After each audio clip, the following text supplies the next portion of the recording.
When I signed up for the Marine Corps, I really believed in the mission. I believed that it was bringing something like democracy to Iraq and Afghanistan. But now, I don't see how you can be a killer and be a nation builder at the same time. There's a concept that if you kill the wrong person, you just create more insurgents. How do I win the hearts and minds of the local populace by walking around with a machine gun in their neighborhood and shooting at people? Democracy doesn't come in a box. It's not something that fits every country. And it's an ideal that America has never been willing to let go. The fact that we've gotten to this place now, in 2019, where poll after poll has shown that nearly 2/3 of Afghan and Iraq veterans have said, quote, the wars were not worth fighting, is remarkable. Because that's a higher rate than the American people at large who didn't serve. The United States does not possess the capability to ultimately alter the outcomes meaningfully in Afghanistan. I consider myself a conservative, a Republican. In 2011, I had read that things were on the way to getting better. But when I was deployed to Afghanistan, I can tell you I saw violence was going up, the civilians were getting killed, the Afghan military were not being effectively trained. Our leadership had been lying to us. You cannot accomplish with military power a political outcome. The bad news, if we leave this place to go to shit in a year. Seriously? If we pull out, this place will fall apart very, very quickly. In terms of our security, we need to maintain some footprint or some guarantee that al-Qaeda won't resurge in the area. There's this line of thinking, if we withdraw from Afghanistan, there will be a new civil war that's going to start. Well, okay, there is a civil war going on in Afghanistan right now. The Afghans were having a civil war in 2001 when we first went in there. They had been fighting for years, and our presence there does not stop it. We're keeping our troops there indefinitely because of this idea that if we leave, there's going to be this vacuum. This idea really needs to be questioned. And it's really not an idea of safety. It's really keep our troops on the ground to control the Muslims and the brown people of Afghanistan. I don't think the American people have actually really refreshed their browser on the Afghan war since 2001 or 2. All the guys that were responsible for 9/11 are dead. The primary enemy in Afghanistan is the Taliban. It's crucial for Americans to understand that the Taliban is not al-Qaeda.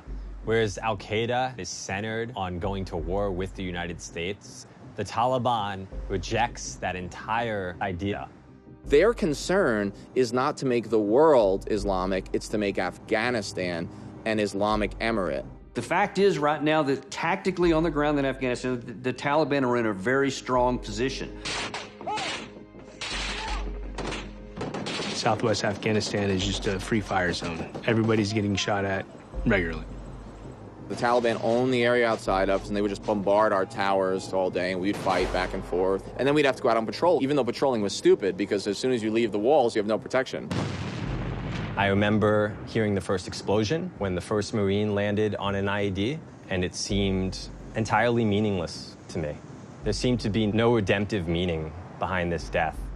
I was there when we had 140,000 troops on the ground. And I can tell you there was vast areas of the country that we didn't even have influence. Now imagine the 14,000 troops we have there right now, they're not protecting anything back home. We're creating war zones and we're creating refugees. People are gonna get mad, they're gonna get upset, and they're gonna get tired of it, and they're gonna want revenge, and they're gonna figure it out. It's a war that we've spent $1 trillion on now. It's a war where thousands of people have died, where children are growing up and all they've ever grown up in is a war zone. That's the big lesson we need to learn. Diplomacy and targeted military deterrence is what will keep you safe. Whether we leave tomorrow or whether we leave 10 years from now, the outcome is the same, which is a brutal civil war, and half the country is going to fall under Taliban rule again, and women are going to live in a medieval situation until the Afghan people as a whole come up with an Afghan solution to an Afghan problem.